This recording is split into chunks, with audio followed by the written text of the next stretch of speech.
Lamine Yamal, you believe that Lamine Yamal has the most amount of goals scored? Because a lot of Real Madrid fans make fun of Lamine Yamal for his goal tallies. The most amount of goals he scored against Real Madrid.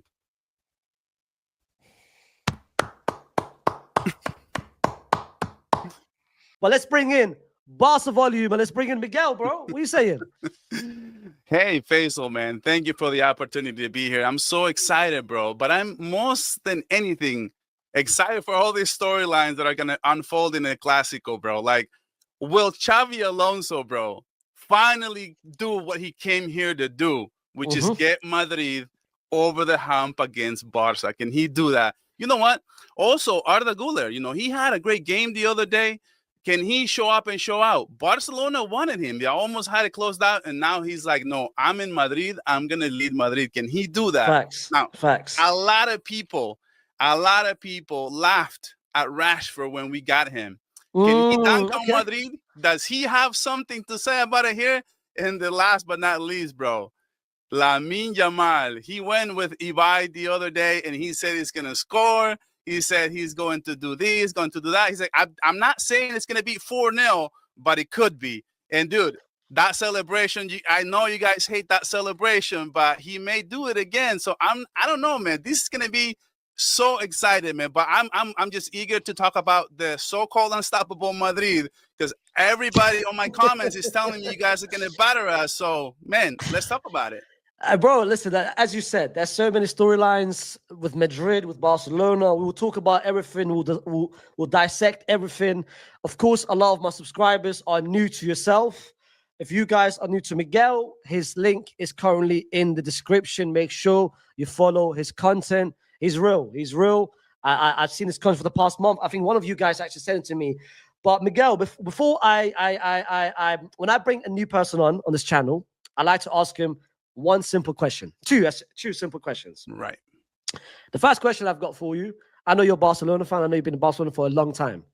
What is the greatest ever memory or the greatest ever moment supporting this club? The greatest moment that I remember for this club? Dude, a lot of people don't talk about it, and it's super underrated, and it kind of bothers me. It has to be Leo Messi dunking on Cristiano Ronaldo against Manchester United, right in between Vidic and Ferdinand. To me, I don't know if there's a moment, dude. I remember where I was. It was so long ago, and there's no better moment to me to win that Champions League, one of the greatest teams ever built, and to do it. And most people just, they sweep it under the rug, dude. That was against Cristiano Ronaldo, literally. People don't talk about it enough, how Messi beat Ronaldo in the Champions League final, bro. You know what? I kind of hear it because it did start the dynasty of yourself and on the Pep and X, Y, and Z. But shameless answer. I can't lie. It's a shameless answer. It's a shameless answer. I respect it. It started shameless already. What is the worst ever moment as a Barca fan? And don't tell me. Oh my God, this is a good question, bro. There's a lot. Don't tell me 4-0 against Liverpool because I think that is the most obvious one. No. I was gonna say, there's a lot of moments. This last one against Inter Milan, it was very bad. That's the very reason. So I can't use that one because it's recency bias. That was a bad moment for me. But I know you brought up the Liverpool, but I'm gonna be really honest. It's gonna sound really odd, but I'm just gonna say it, dude. That moment against Roma, it broke me, bro. Like, that moment broke me in so many levels because we had, been failing in the Champions League before, but to lose at Roma, dude, 4-0 after we actually beat them 3-0 in the first, we were the team to beat. We were the offense. We were that team. And the way that not only for them to get 4, they could have gotten 6, 7, 8 goals against us. And dude, look, I'm telling you, I've been watching Barca for over 30 years. I'm 39 years old. I've been watching it since I was a little boy. And I've never stopped watching my team. I literally like spaced out for like 6 months. I couldn't watch my team after that, dude. Roma, I'm like, of all teams, I can put up with losing to Liverpool. I can put up with losing to Bayern 8-2. whatever. That happens. It's just a game. But dude, Roma, bro. I know. Roma, are you kidding me? Like I was humiliated. I'm telling you, dude. I miss one of Messi's, like probably half a season, because that's when he scored 91 goals. I miss half of those 91 goals. Just how broken I was for losing to Roma in that Champions League, bro. I hear it. I hear it. I hear it. Now the thing is, I think you guys have had a lot of painful moments in the Champions League. What is your thoughts so far heading into this game from a Barcelona standpoint? Yeah, so I mean, I think it's dude, El Clásicos, man. As long as I've been watching this game in Barça and Madrid, El Clásicos, it almost feels like it doesn't matter who is better or who's coming in with a better team. Like right now, I can tell you, I think Real Madrid is better right now. They have a better balanced team where like they have a good defense. They have Mbappe who keeps scoring in every single game. But in Barcelona, you know, their defense is not as good as they want it to be. We haven't been able to find a solution for Inigo Martinez not being there, quarterbacking this defensive line. But you know what? I remember even last season, right, when we played at the Bernabeu. At the Bernabeu, dude, we beat you guys 4-0. And I still bugs my mind. Like, how do we do that? Real Madrid had 3 incredible opportunities The first half. to score in that first half. It was Mbappe who just shoots wide. 2 moments, yeah. Vinicius Jr. like literally missed a sitter in that game as well. That could have been 2-0 at the beginning of that game. And all of a sudden, Barcelona sitting themselves with 2 great opportunities. They banged those in. And in the second half, they literally takes over the game. And I'm like, dude, we won that game. And it looks like we really just ran over you guys. But it wasn't really the story of the game. Was how Real Madrid missed a couple of chances that could have changed the trajectory of that game. But at the end of the day, you know, I think that coming into this game... Sorry to cut you off. You can even continue. Every El Clasico, we've had our moments. The Super Cup in Saudi Arabia, we scored first. You guys came back. Yeah. The Copa del Rey, we were leading by 2-1. Yeah. You guys came back. Ferran Torres and Koundé. The El Clasico at Nou Camp. Yeah. We were leading by Mbappe, who scored the second goal. It was 2-0 up to us.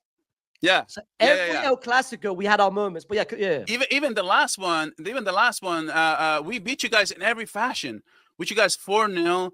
We beat you guys on a thriller 3-2 in the Copa del Rey. I almost thought you guys almost had that one, and we still beat you. So there was a lot of different ways. But when I look at this game right now, I still feel like Madrid is not playing the way Xavi wants them to play. I think Xavi wants them to press a lot harder for longer. And I think Real Madrid just gets tired or lazy at the end of the game. Maybe like they do this pressing like in the first half, and it's incredible and it's great. But I just don't see it in the second half. And I don't know what it is, but Real Madrid is it's something that's weird to me. It's like Real Madrid's not been scoring a lot of goals. And they've been creating. Like we've been talking on another show I do with Football Carnage, and we talk about how Real Madrid, right? In the beginning of them, for example, they were talking about how, it's Getafe, it's the low block, and it's this and it's that. I'm like, dude, it's not the low block. You guys are creating enough chances. You're just not putting them away. Mbappe had one in like within 10 minutes, and he's the one that's always putting them away, and even he was missing those. So Real Madrid in the Champions League, in the whole top 8 teams in the Champions League, right? Real Madrid has created the most amount of chances, most amount of shots, and they have the fewest amount of goals of all top 8 teams. So even though in the Champions League they have 9 points out of 9 points, right? Possible points, they still like just getting by against Marseille. You know, they had to rely on a bad call. On a bad call by the referee, giving you guys a penalty kick. Like, surprise, right? But at the end of the day, I feel like, for example, right, like the last game against Juventus, you guys should have put that game away. Juventus had a one-on-one, and it's Courtois. You're relying on Courtois one-on-one to save you twice. And at the end of the game, again, saves you on another basically sitter from Juventus. Getafe, with 9 men, they had a play where they could have scored. Courtois once again, bro. So I think at the end of the day, I think Real Madrid still have a lot of things to work with. I think Barcelona, bro. I'm not gonna get too ahead of myself. I think we go down to the Bernabeu, bro. Once again, I'm sorry to be the bearer of bad news. I think we're gonna get you guys one more time.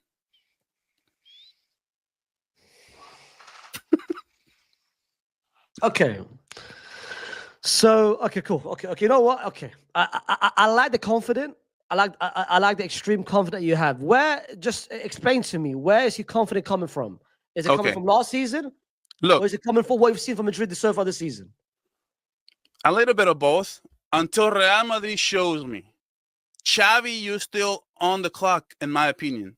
I get why you guys fired Ancelotti. I get it. Look how good Arda Güler looks. He had him on the bench. But dude, I don't know how good Xabi Alonso is. He lost a lot of big games in his career. He lost to Atalanta had a perfect opportunity to have a perfect season. He lost that game in the Champions League. What is he gonna do with Real Madrid, dude? This isn't Bayern Leverkusen. Where nobody cares if you win or lose. This is Real Madrid, brother. You start losing a few games, people are gonna start doubting you. So to me, Xabi Alonso, dude, you played against Atletico Madrid. You lost the tactical battle. Like Simeone brought in Sorlat, a player who doesn't really start for them, and just a bunch of crosses, and you guys couldn't defend it, and Simeone knew it. Xabi Alonso in the halftime couldn't make any adjustments to do something different, and all of a sudden you guys lose. So against Marseille, like I said, was another good team. It wasn't a good performance. So I don't know. I feel like my confidence comes from you guys not being able to deliver up against the better teams. I think you guys are too Mbappe centric. The whole offense is just Mbappe. So look, Juventus had a point of emphasis to defend Mbappe. And he said, we're going to let Vinicius beat us. We're going to let somebody else beat us. We're going to let Jude Bellingham beat us. We're going to get somebody else beat us. You guys struggle very, very much. But the thing is, Miguel, I can't lie, Miguel. Let me stop you here for a second. Yeah, you're talking a lot about Real Madrid and Real Madrid and Real Madrid and Real Madrid and Real Madrid. You're telling me nothing about Barcelona, but let me tell you about Barcelona. Okay. Let me tell you something about Barcelona. All right. Because you've given me a lot of breakdown about us, and it's true. Against Atleti, the crosses wouldn't stop them in. But let me tell you about your team. Let me tell you why I'm confident about your team as well. We all know the high line of Barcelona, the high line of Hansi Flick is not highlining anymore. Inigo Martinez is a massive, massive, massive miss, as you know, as you've seen, as you know. Yeah. The loss against Paris Saint-Germain is a clear demonstration. The loss against Sevilla is a clear demonstration. Even the win against Girona, you won 2-1 with Arujo scoring in the last second. We all know how many chances you should have conceded or the goals you should have conceded. Olympiacos, before the man sent off, they had that moments to make it 2-2.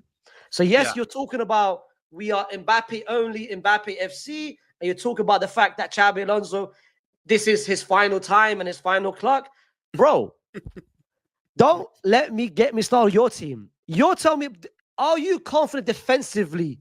Are you confident that Koundé, Kubasi, Eric Garcia, Balde is well capable enough to stop our team?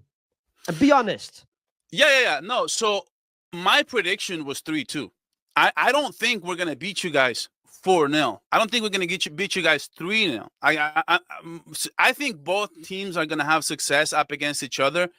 I do think that Barcelona weathers the storm, though. I have already said this on my channel. Like, for example, Carreras, right?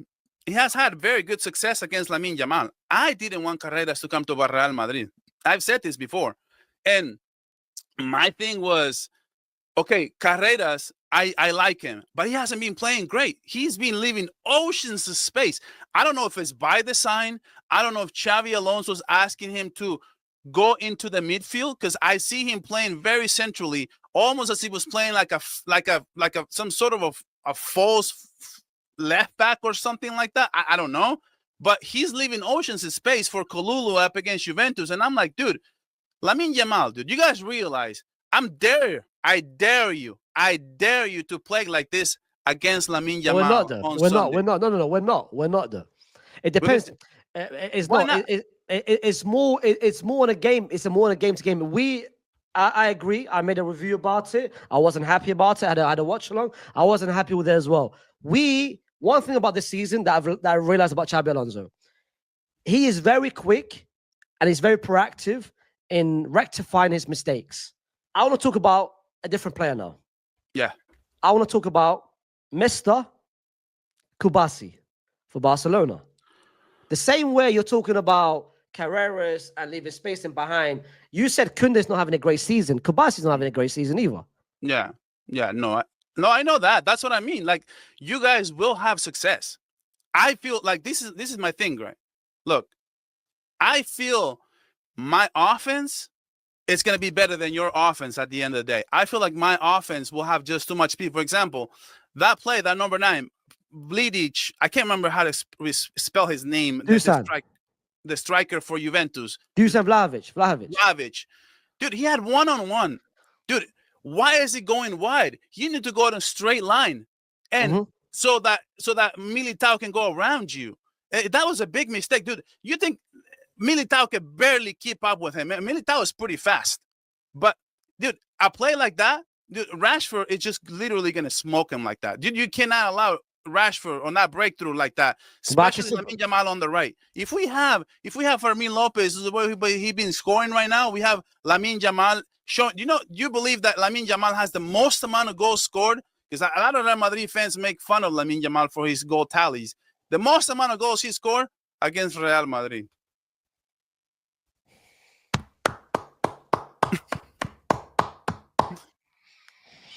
He has more goals against Real Madrid than he has any other team. So he said he's going to score in a Clasico. He's going to turn it up. Like, dude, Lamine Yamal has been your daddy lately. Lamine Yamal just being your daddy. You just got to admit it. Like, so one season makes him my daddy. Well, he just started. He's his second season. And you know what? If what he said the other day, and I know I'm jumping the gun here, but if he said the other day doesn't motivate you guys to beat Barca, can you imagine if Lamine Yamal dunks on your head, wins again at the Bernabeu, and if after what he said, you guys still can't beat him, he's got to be your daddy, bro. Okay, two things. One, your fact is not true. He's tied with Bilbao with the amount of goals that it scored. So I gotta double check that, but I thought it was Real Madrid the most amount of goals he scored. And the amount of goals is 3 goals only. So congratulations for Lamine Yamal scoring 3 goals against a team. Well done. How many victories? Secondly, huh? And how many victories? How many else? How many else has he picked up? I'm saying because because the year before he picked up 3 L's as well. But Mbappe has more goals and no victories against Lamine. So what's more important, win or just goal tally? Is Mbappe playing against Lamine Yamal? Or is Mbappe playing against Barcelona? Because against Barcelona, he's picked us a lot of W's when he was at Paris Saint-Germain. So what is it? Is it Mbappe against Barcelona or Mbappe against Lamine Yamal? But that's what I mean. Like, he scored 3 goals, still couldn't beat them. I get what you're saying, but what I'm saying is, for example, Lamine Yamal, he's not a goal scorer. Mbappe, it's a goal scorer. He's playing the 9. He's been playing the 9 he's got here. So I know he's going to score more goals. Lamine Yamal, does he have? I think he had 4 goals actually, not 3. He has 4. So hold on. I love the fact how you were. Oh, this is perfect. This is so perfect. I was just about to say that. He is deflecting a lot of the Barca. I was just about to say it. Thank you very much, not with a super chat. I asked about Kubasi. I asked you about Kubasi. You replied with Militao. I asked you about the high line of Barcelona. You said, well, we've got a better attack. You dismissed our attack completely. You're not talking about Mbappe and Vinny and X, Y, and Z. You're dismissing everything about your team. Okay, which makes me question your confidence levels heading into the game, because I feel like it's not confidence. I feel like you're living in last season's bubble. You won full-time last season. I know for a fact, and I've watched your content. I watched your video against Seville, and I watched your video against Girona. I didn't watch your most recent video about the preview. You weren't confident. No, I wasn't. Okay. So, but here's the thing. I even said this. I'm not confident. But as other games started progressing, right? For example, when I was very down on myself after we beat Girona, literally scam like we played a horrible defense. I'm not intentionally deflecting. I think our defense it's bad. Like I've said this many times. We need to move the highline back, play the same style we played against Newcastle. Kouarsi has been literally horrible, but I've been on his bandwagon. I'm not. You got to keep playing him. Keep playing him. It doesn't matter. He's 18 years old. He has been suffer the loss of Inigo Martinez the most, because Inigo Martinez was literally guiding him, telling him where to be against Girona. Two one-on-ones was literally Kouarsi allowing the play to stay on side. So I know what he's been doing. I know what he's not been doing great. I know that he's been playing bad, but we need to play him because he's the best we got. Unless we want to go sign somebody for like 70, 80 million euros, we have to keep playing him. So gain that confidence back, gain that player back. But he needs somebody to lead him. He's 18 years old and he's going to make mistakes. I probably wouldn't be surprised if he makes a mistake in a Clasico. But ultimately, what I meant by what I said was, I do think Real Madrid will have success. I'm not saying we're just going to literally stop you for 90 minutes. I do expect Mbappe to score. I probably 1 or 2 goals. But I ultimately think that our offense is better. And I'm not talking about just last season. Of course, my confidence comes from last season. But I also mentioned Marcus Rashford. I also said Fermin Lopez. These are going to be the players who are probably going to be playing on a 4-3-3. Fermin Lopez is going to be on the left. Rashford will be as a striker. And Lamine Yamal will be on the right. I think even that will create a ton of problems because, see, what I think is, okay, I do have issues with my defense, but has Real Madrid really been playing great in transition? Have they been playing and connecting well? Like for example, the game against Sevilla, we struggle. They literally batter us, but they were playing beautiful football, the most beautiful football I've ever seen. Nobody talked about how good they were playing in that game.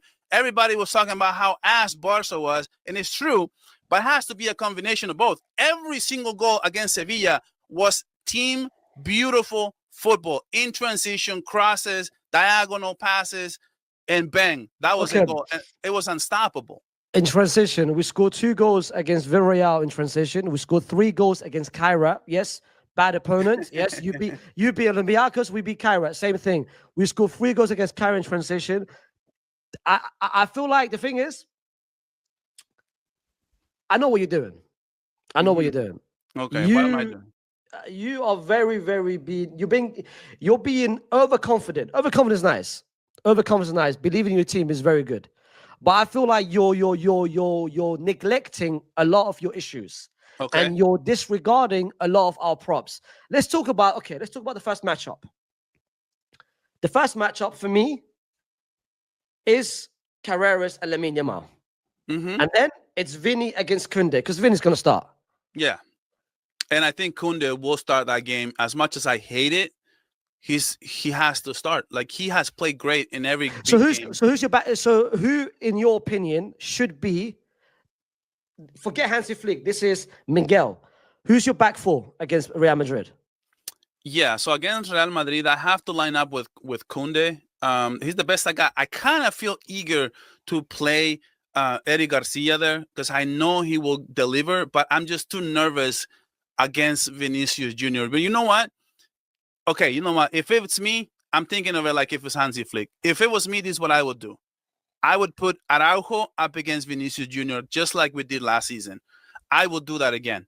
I know it hasn't been there all season. I know we haven't done that all season, but I'm going to do it anyway. I'm going to put him up, put a big body up against Vinicius, bother him all game. I will put, obviously, I'm going to have Kouarsi as on the right, and I will have Christensen. I will actually do Christensen, Kouarsi. Dude, this whole season, I've been banging my table to put in an actual left center back, which is Christensen and Kouarsi on the right, because Kouarsi has been playing on the left out of position. And this is why I hate when all the criticism from Kouarsi. Dude, Kouarsi's been playing out of position. He's been playing without somebody who's guiding him. There's so many things that people don't see when they're talking about. And obviously, I got Balde there. So I'm going Balde, I'm going Kouarsi, Christensen, Araujo on the right back. Okay. And okay, you know what? We might as well say the whole team and the midfield and attack. Who's your whole team? Well, I have to start Casado because unfortunately, right? Breaking news. That's gonna knock a little bit of my confidence because some of that confidence that came back to your question, why was I so down before and now I'm so confident now?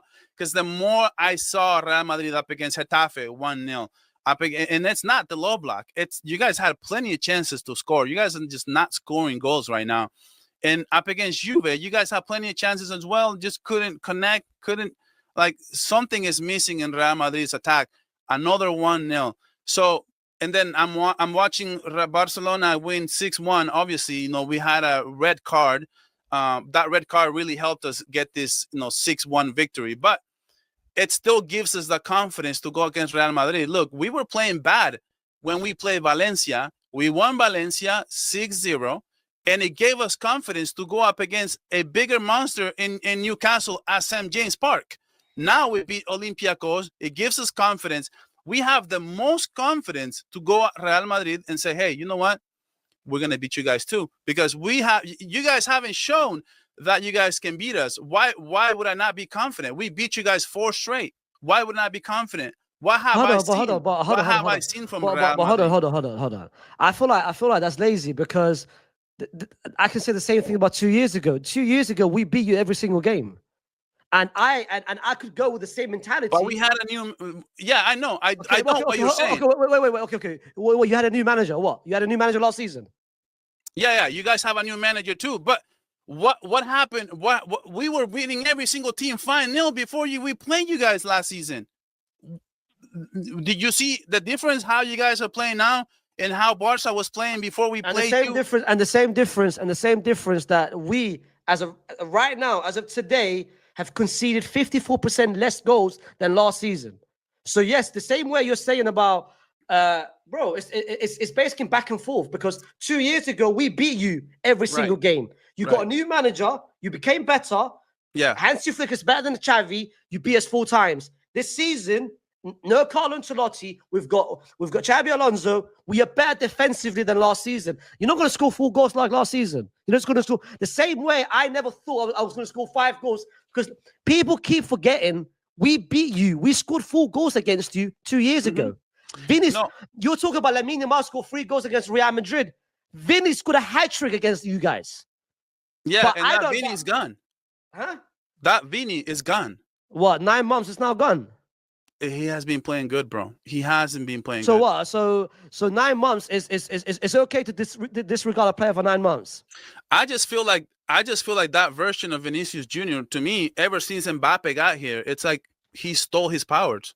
Like I'm not lying to you. I've been saying this all season. Like I don't think it helped Vinicius Jr.'s case that Mbappe got here. Now Mbappe takes most of the offense.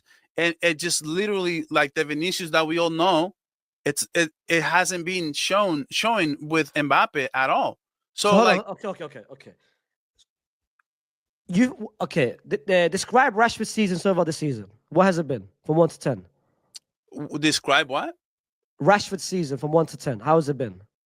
I would give Rashford probably 8 to 9 out of 10.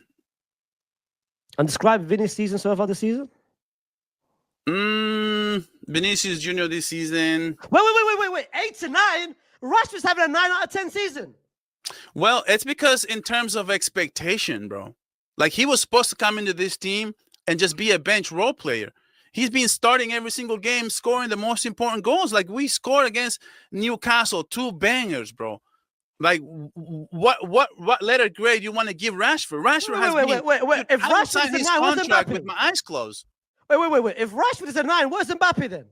Oh no. I thought you meant like him, just grading him as a whole, not against everybody else. Like what does Mbappe? Okay. Fair enough. Okay. That's how you did it. Okay, I thought about complete different else. Okay, so what's Vinny? Okay, what's Vinny? Go back to Vinny. Just if I'm grading Vinny for this season, it has to be like a 6 to 7, bro. 6 to 7. You know what's crazy, Miguel? I think Ronaldo and Messi has cooked how everyone view players nowadays. Because Yeah, I now agree. I agree. everyone now expect a player to be 10 out of 10 every single season. So we're forgetting what Vinny has done for 4 years between 2021 to 2025. We forget what he did but now 9 months has made us now judge Vinny and make him as a bad player. Bro, Ronaldinho, you're one of your greatest ever legends. How many years did he have for Barcelona? Great years at Barcelona.